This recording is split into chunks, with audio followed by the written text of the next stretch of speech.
예, 여러분 반갑습니다. 목사님께서 이 옷이 이름이 뭐냐고 말씀하시는데 이 옷은 사실 네팔 옷이 아닙니다.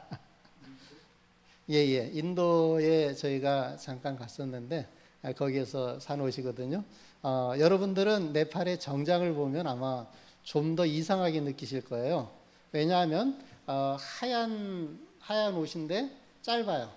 옷에 몸에 딱 붙고 바지는 거의 좀 반바지처럼 쫄바지처럼 이렇게 다리가 멍텅하게 드러나는 거에다가 서양 양복 겉옷만, 목사님 지금 입고 계신 양복 있지 않습니까? 그 겉옷만 걸쳐 입어요.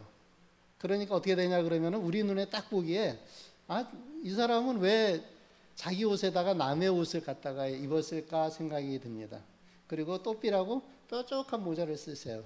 목사님께서도 한번 보셨을 텐데, 그러다 보니까 이 사람들의 정장 모습을 보면 참 이상하다 이렇게 싶은 생각이 듭니다. 여러분들 가끔 그 인도의 그 모디 수상이 자기 전통복을 꼭 입고 오거든요. 예, 보면은 옷이 참 괜찮다 이렇게 느껴지실지 모르겠는데 그분이 입고 있는 옷이나 모습과 그분의 그 정책이나 이런 종교 탄압이나 이런 것들은 보는 것하고 상당히 다른 모습이 있습니다. 제가 여기 아는 분들이 몇 분 계셔요. 네팔에 왔다 가신 분들이 계시는데 그 중에 가장 어색한 분이 우리 이현희 목사님이에요. 예, 왜 그러냐 그러면은 그때 네팔에 오셨을 때는 약간 뚱뚱하고 좀 더 젊고 멋있었어요. 근데 지금은 날씬해지시면서 사실 이렇게 얘기할 처지가 못 되는 게 저도 나이가 들었고 목사님도 나이가 들었거든요. 그러면서 얼굴도 변했어요. 근데 보면서 딱 느끼는 게 그때의 그 생글생글하고 느낌상 거의 우리 사모님하고 신혼 느낌의 그 청년 느낌의 그런 모습이었는데 이제는 중후한 장년의 모습을 이 목사님을 보니까 약간 다르다. 저쪽 뒤에 앉아있는 우리 천승이라는 친구도 저희 집에서 몇 달을 같이 살았는데 여기서 보는 모습하고 그때 네팔에서 보는 모습은 또 많이 달라요. 제가 오늘 왜 이런 얘기를 드리냐 그러면은 오늘 제목이 내가 누구냐 라고 누가 물었느냐 그러면은 예수님을 만난 사람들이 물었어요. 예수님께서 보면은 예수님께서 말씀하시되 나는 세상의 빛이니 나를 따르는 자는 어둠에 다니지 아니하고 생명의 빛을 얻으리라. 얼마나 멋진 말씀을 하셨어요. 정말로 예수님께서 자신의 삶의 정체성 나 믿으면 다 구원받는 거야 라고 아주 한마디로 할 수 있는 말씀을 정확하게 말씀해 주셨어요. 그랬는데 이 밑에 말 좀 어렵겠습니다. 바리새인들이 이르되 내가 너를 위하여 증언하니 내 증언은 참되지 아니하다. 다시 얘기해서 네 말 못 믿겠다. 네가 진짜 하나님이 보내신 하나님의 아들이고 하나님 본체이시고 메시아라는 거를 증언하는 사람이 너 말고 누가 있냐. 그랬더니 예수님이 누구라고 그러냐. 나를 보내신 하나님 아버지가 내 증인이다 그럽니다. 못 믿겠다는 거죠. 어떻습니까? 여기 있는 내용을 보면 참 못 믿겠다라는 얘기를 의심하는 얘기를 계속합니다. 그런데 의심하는 얘기를 계속하는 이 사람이 누구냐 그러면은 바리새인들이라고 되어 있습니다. 13절에요. 바리새인들이 어떤 사람들이에요? 성경에 대해서 잘 아는 사람들입니다. 성경에 대해서 잘 알아가지고 성경대로만 살려고 너무너무 애쓰는 그 사람들이에요. 그런데 그 사람들 보기에 예수님은 요즘 표현으로 얘기하면 사이비 교주, 가짜 메시아, 세상을 혼란스럽게 하는 사람들, 세상을 미혹하는 사람들, 믿음의 사람들을 유혹하는 신천지 같은, 우리 교회도 본 듯한데 신천지 출입금지 써놓고 못 오게 하잖아요. 왜요? 진짜인 듯한데 진짜가 아니다라고 검증이 끝난 사람들이 거기에요. 근데 거기 사람들은 어떻습니까? 너무나 확신에 차서 이 사람들은 안 믿는 사람들에게 가기보다는 예수 믿는다고 그러는 사람들, 교회 다닌다고 그러는 사람들에게 다가가서 예수 믿냐고, 어떻게 믿냐고, 네가 믿었다는 증거는 뭐냐고 계속 물어봅니다. 그러면서 성경으로 이야기를 하자 그래요. 제가 이 이야기를 다른 곳에서도 들은 적이 있습니다. 제가 네팔에서 그 불교의 스님하고 좀 친했었습니다. 윤경 목사님은 아실지도 모르겠는데 제가 한인회장을 했거든요. 제 앞에 한인회장을 하신 분이 스님이셔요. 그 스님이 저를 되게 좋아했어요. 그래가지고 저희가 네팔에서 베이커리 빵집을 하는데 가끔 오셔가지고 목사님 보고 싶었습니다. 막 이래요. 그런데 그분이 그러면서 무슨 얘기를 하냐 그러면 내가 목사님이 참 좋은데 목사님이 교회 가기 전에 내가 만났으면 절로 내려가서 훌륭한 큰 스님을 만들었을 텐데 막 이렇게 얘기를 해요. 그러면서 또 무슨 얘기하냐 그러면은 교회에서는 절에 대해서 안 배우죠. 신학교에서는 불교에 대해서 안 배우죠. 우리 불교에서는 그분이 동국대학교 출신이고 거기 교수도 잠깐 하셨던 분인데 기독교에 대해서 배웁니다. 그래서 난 기독교에 대해서 잘 알아요. 다 알아요. 이렇게 말씀하셔요. 뿐만 아니라 그분이 집안이 기독교 집안이었어요. 어려서 교회를 다닌 건 물론이고 그 집의 큰 아들이었는데 그 스님 이름으로 교회도 봉헌이 됐어요. 그랬는데 사춘기 때 막 불평불만하면서 뛰쳐나가가지고 스님이 됐고 뿐만 아니라 자기 집안에 자기가 맏아들이긴 한데 장손은 아니거든요. 그 집안의 장손 그러니까 사촌 동생이죠. 전도해가지고 거기도 스님으로 만들어줬어요. 그래서 집안을 기독교 집안을 갖다가 완전히 엎어버린 이런 분이 있었습니다. 이런 이야기를 들으면 어떻게 생각이 드십니까? 아유, 어떻게 그럴 수가 있는가? 이 사람들의 믿음은 뭔가? 뭐 좀 심각한 생각이 들지도 몰라요. 심지어 저는 네팔에서 자칭 메시아라고 그러는 분을 만났어요. 그분은 여자분이고 저보다 키도 크고 잘생기고 목소리도 크고 막 러시아 말도 잘하고 자기가 세상에 가장 높은 곳에서 그 세상 사람들을 위해서 기도하면 편안해진다는 거예요. 그러면서 제가 한인회장 때인데 저한테 와서 하는 얘기가 내가 여기서 편안하게 기도할 수 있도록 나만 도와주면 여기 있는 네팔 사람들 그리고 한국 사람들 전 세계 사람들이 다 편안할 수 있는데 왜 나를 이렇게 핍박하고 괴롭게 하고 힘들게 하는지 모르겠다고. 대사관에서는 그 사람 별명을 메시아라고 안 부르고 돼지 엄마라고 그래요. 대사관에서 도와줘야 되는데 안 도와준다는 거죠. 왜냐하면 대사관에서는 그 사람이 불법 체류자였거든요. 불법 체류자인데 그래서 한국으로 강제 이렇게 소환을 시켰는데 또 어떻게 빠져나가서 다시 그곳에서 또 그러고 그래서 제가 왜 이런 말씀을 드리냐 그러면요. 여러분 믿음이 무엇입니까? 라고 묻고 싶습니다. 예수님을 직접 만난 하나님에 대해서 가장 잘 알고 구약 성경을 잘 알고 그 성경대로 살려고 작심하고 결심해서 이 세상 것들과 세상에 그 더러운 죄인들 작것들과는 구별되는 나는 거룩한 사람이다 라고 불리는 사람들이 바리새인들입니다. 여러분들은 어떻게 불리는 사람들입니까? 크리스찬이라고 불리는 사람들이에요.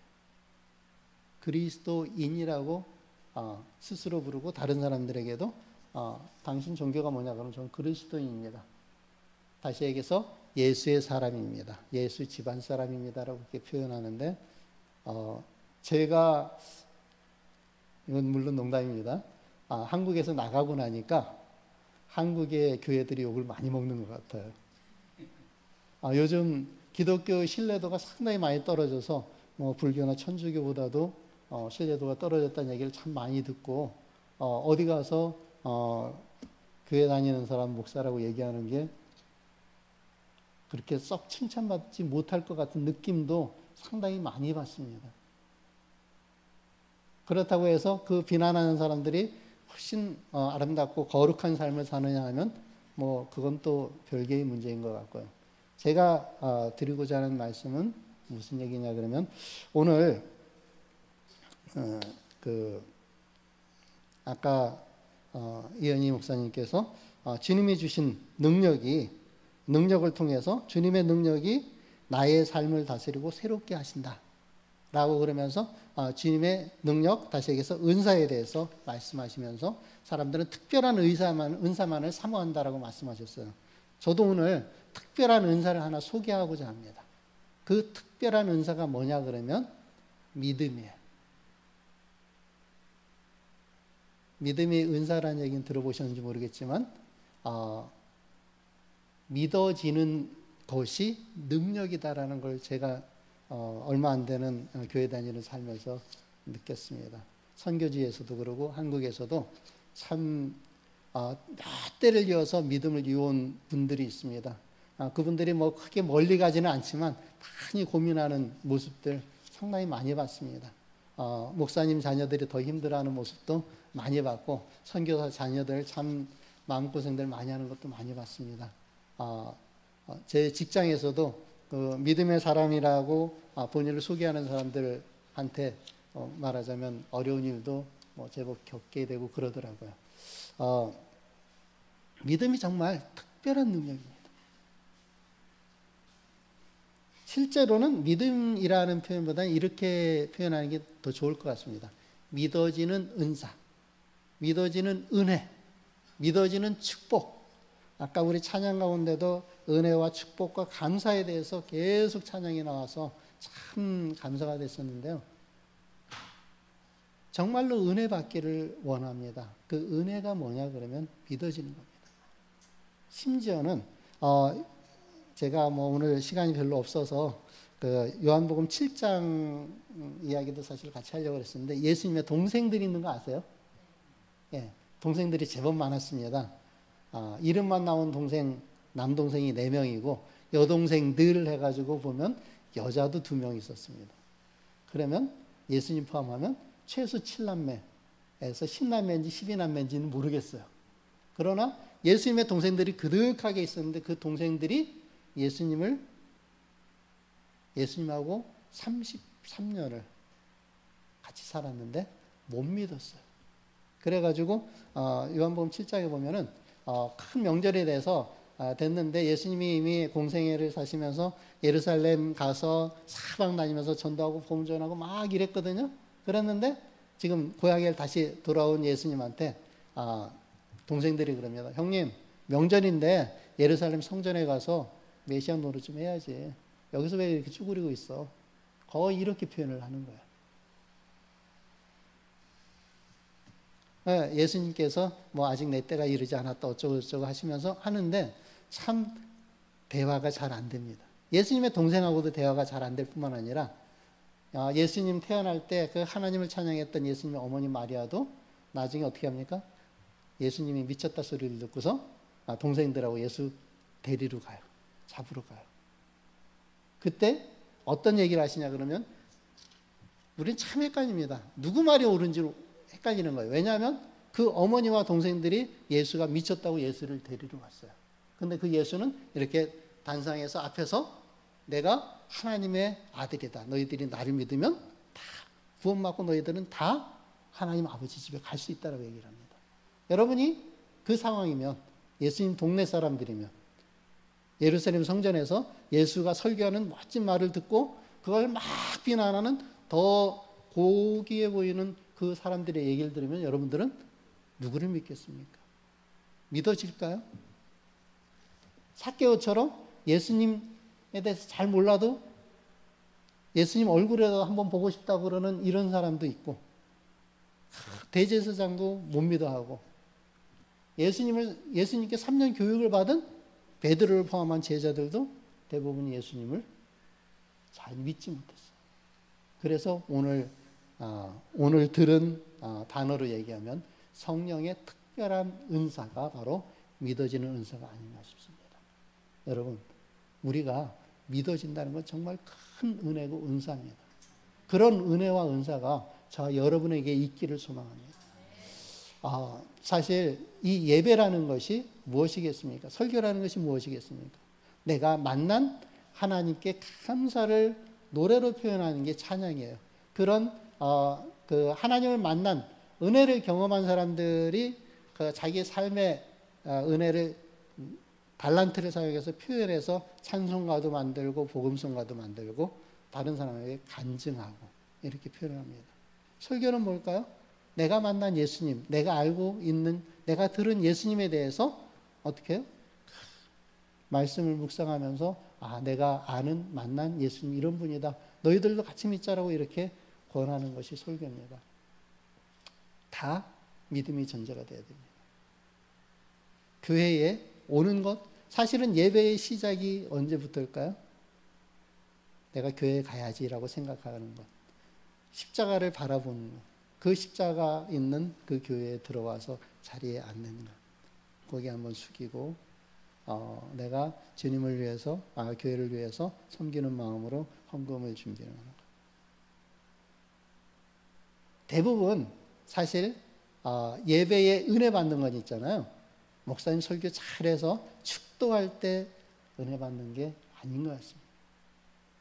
내 마음에 저기 빚 떼먹고 돈 떼먹고 도망간 그 사람이 계속 생각이 나면 몸이 교회에 오고 헌금을 많이 하고 찬양을 멋지게 하더라도 큰 소리로 아멘을 외치더라도 사실 은혜가 되지 않을 때들이 많습니다.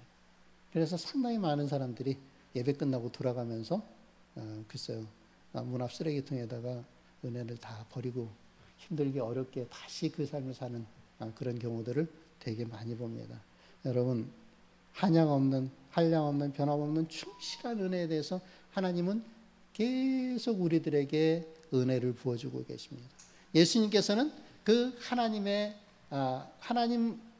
대해서 세상에서 제일 잘 아는, 그래서 하나님의 본체라고 그러는 그분이 이 땅에 와서 우리들의 언어로 이렇게 목사님처럼 하나님에 대해서 계속 이야기를 하십니다.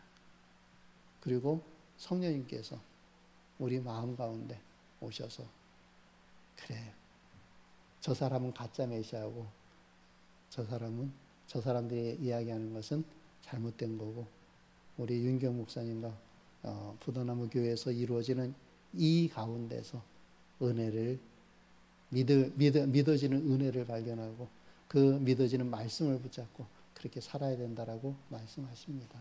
여러분, 가장 믿음이 좋은 사람이 어떤 사람입니까? 우리 지금 나가 있지만 어린이들 넌 크리스찬이야 그러면 그냥 크리스찬인 줄 알고 성경 외워 그러면 외우고 찬양해 그러면 찬양합니다. 왜요? 믿음이 좋아서 그렇습니다. 정말로 믿음이 좋은 겁니다. 어린아이들은 천국 가는 것에 대해서 별로 고민 안 하고 근심 안 하고 염려 안 합니다.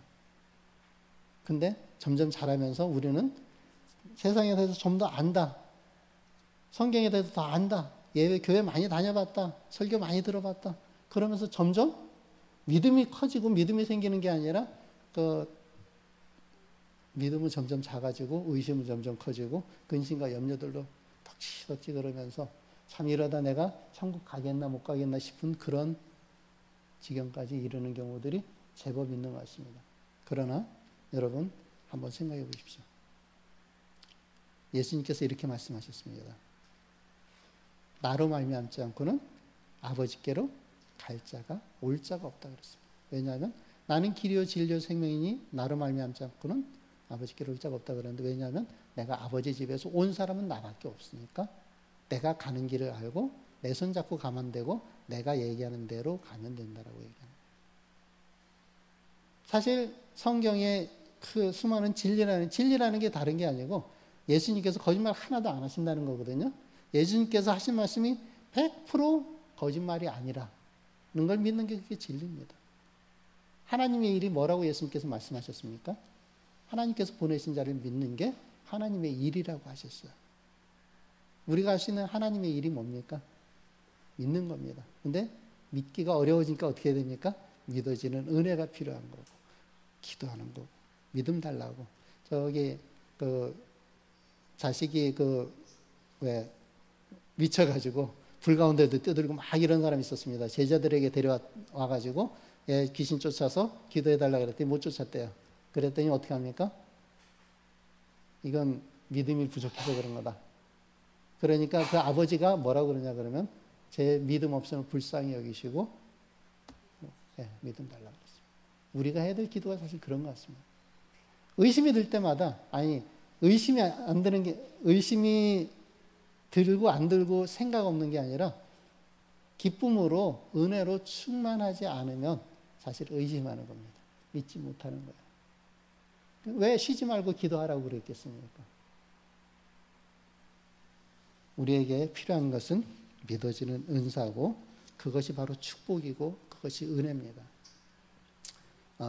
제가 세상을 조금 살아보니까요. 정말 축복은 정말 은혜는 시험 봤다 하면 1등하고 달리기 하면 1등하고 좋은 신랑 신부 만나고 좋은 직장 갖고 연금 많이 받고 그런 것이 부분적으로 기쁨을 주고 우리가 기도하게도 되지만 정말 큰 축복이고 정말 큰 은혜는 하나님 손잡고 있는 겁니다. 믿음이 정말 은혜고 믿음이 정말 축복이고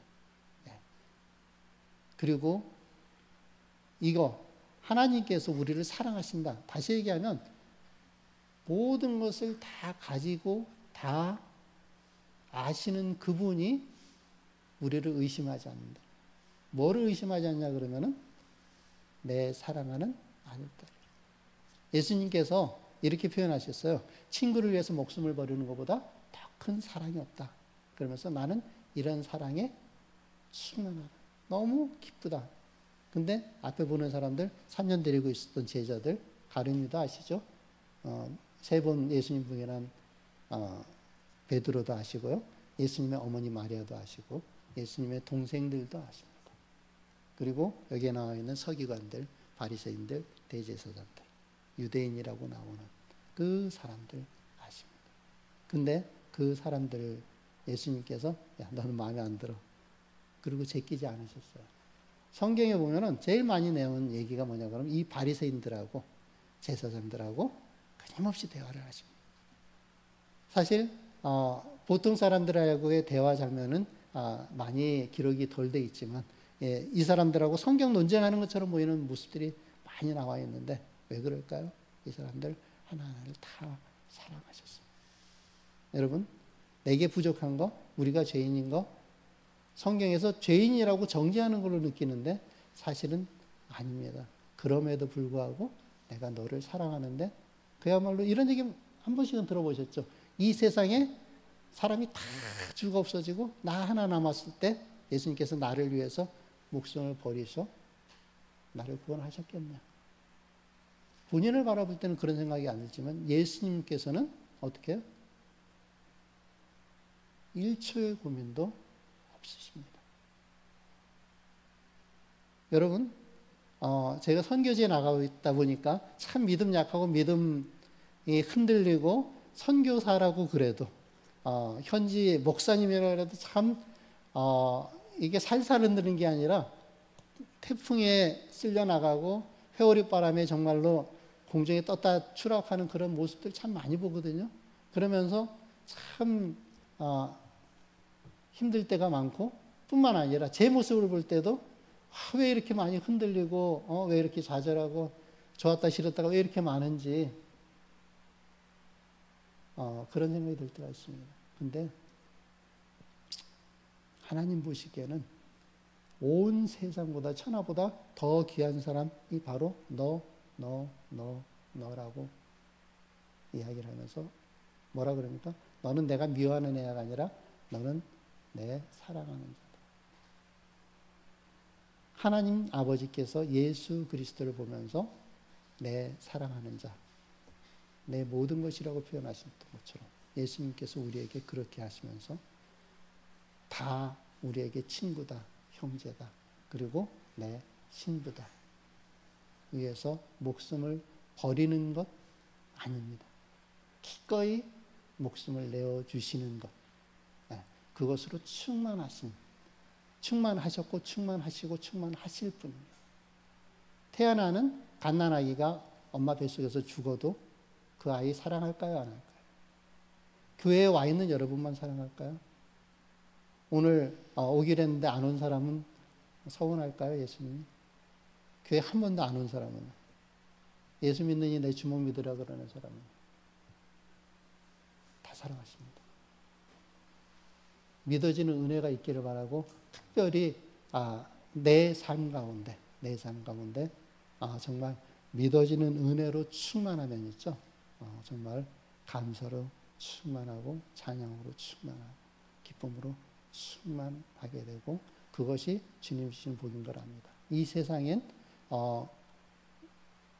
힘들고 어려운 풍파들이 엄청나게 많이 있습니다. 하루라도 한시라도 편하지 않은 것 같이 느껴지고, 넘어질 것 같고 세상 끝일 것 같은 일들이 계속 다가옵니다.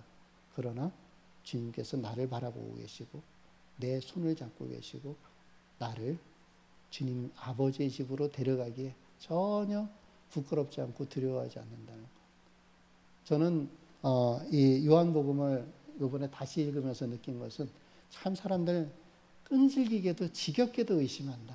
그러나 예수님은 정말 신전하게도 사랑하신다. 시간이 되시면, 시간이 안 되셔도 요한복음 처음부터 끝까지 한번 읽어보시면서 그 믿음에 대해서 생각해보는 저와 여러분 되기를 소망합니다. 기도드립니다. 할렐루야. 사랑의 아버지 감사합니다. 정말 할렐루야입니다. 사랑의 아버지십니다. 우리가 어디에 가서 누구를 붙잡고 아버지라 그러고 또 나를 사랑한다라고 이야기할 수 있겠습니까? 내 아버지, 나보다 나를 잘 알고 내가 태어나기 전부터 나에 대한 모든 삶의 계획을 준비하셨던 사랑의 아버지, 신실하신 아버지, 능력의 아버지, 우리가 아버지 앞에 나옵니다. 우리가 세상 끝날까지 이제 주님 떠나지 않기를 소망하지만, 그러나 세상 풍파에 흔들릴 때도 주님 저희를 불러주시고 같이하여 주시옵소서. 이제 그 탕자가 외국으로 나가서 그렇게 고생할 때도 아버지가 기다렸던 그 이야기를 생각하면서 우리가 하나님 아버지의 마음을 아는 자, 예수 그리스도의 사랑을 아는 자, 주님의 뜻을 아는 자, 성령의 은사를 경험하는 자 다 되게 하여 주시옵소서. 우리를 사랑하시다 죽기까지 사랑하신 예수 그리스도 이름으로 기도드립니다. 아멘.